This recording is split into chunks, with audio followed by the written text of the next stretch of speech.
1 Corinthians chapter 10 verses 1 onwards. Moreover, brethren, I do not want you to be unaware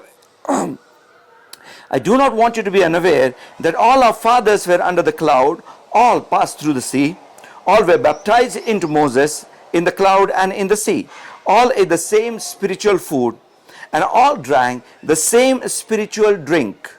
For they drank of the spiritual rock that followed them, and that rock was Christ. Now, Bible tells us in verse 4 that they all drank of the same spiritual rock, and that rock is Jesus Christ. Now we all know the story that Moses struck the rock and the water came out of the rock.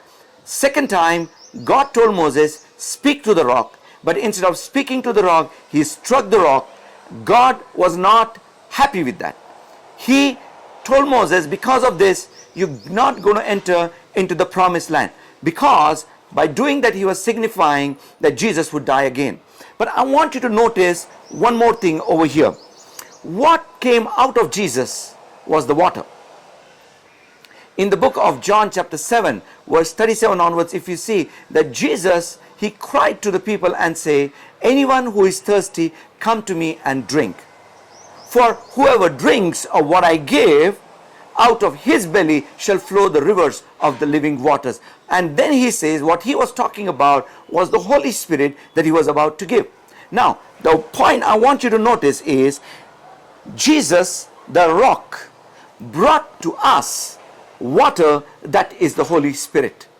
You know, the whole purpose of striking the rock was to bring the water to the congregation of Israel. And let me tell you, the whole purpose of striking Jesus on the cross was to bring the Holy Spirit to you and me.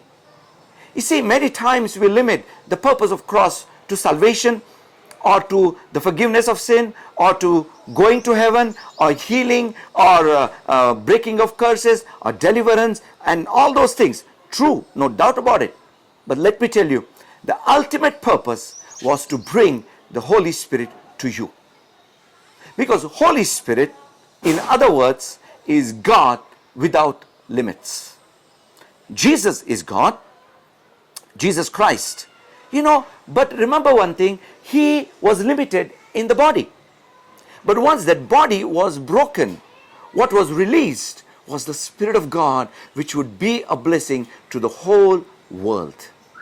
It's not going to be limited to one person or two person. You remember on the day of Pentecost, when the Holy Spirit came upon all the disciples, what happened? He came, and then it was divided as the tongues of fire, and one tongue sat upon each one. It was not the pillar of fire. You know, if it was a pillar of fire, everybody would go to the pillar, get the heat and come. But it was divided into tongues of fire, so that every single person would have the Holy Spirit. My brothers and sisters, one of the most significant thing about death of Jesus Christ on the cross was the release of Holy Spirit to the world. That's why he told his disciples when he was being exalted to heaven, he said, wait till the Holy Spirit comes upon you. My brothers and sisters, you need the Holy Spirit. You need the help of the Holy Spirit. You need the infilling of the Holy Spirit. You need the power of the Holy Spirit. You need the fellowship of the Holy Spirit. You need counsel of the Holy Spirit. Because without him, you will be like orphans.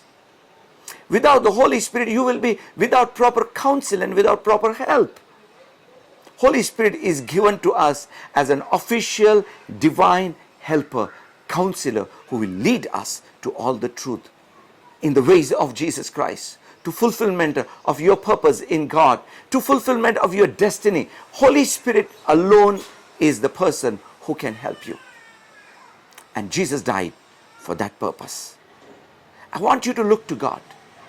And I want you to look to God and ask him that, Lord, I want to drink the same spiritual drink that you want me to drink through Jesus Christ.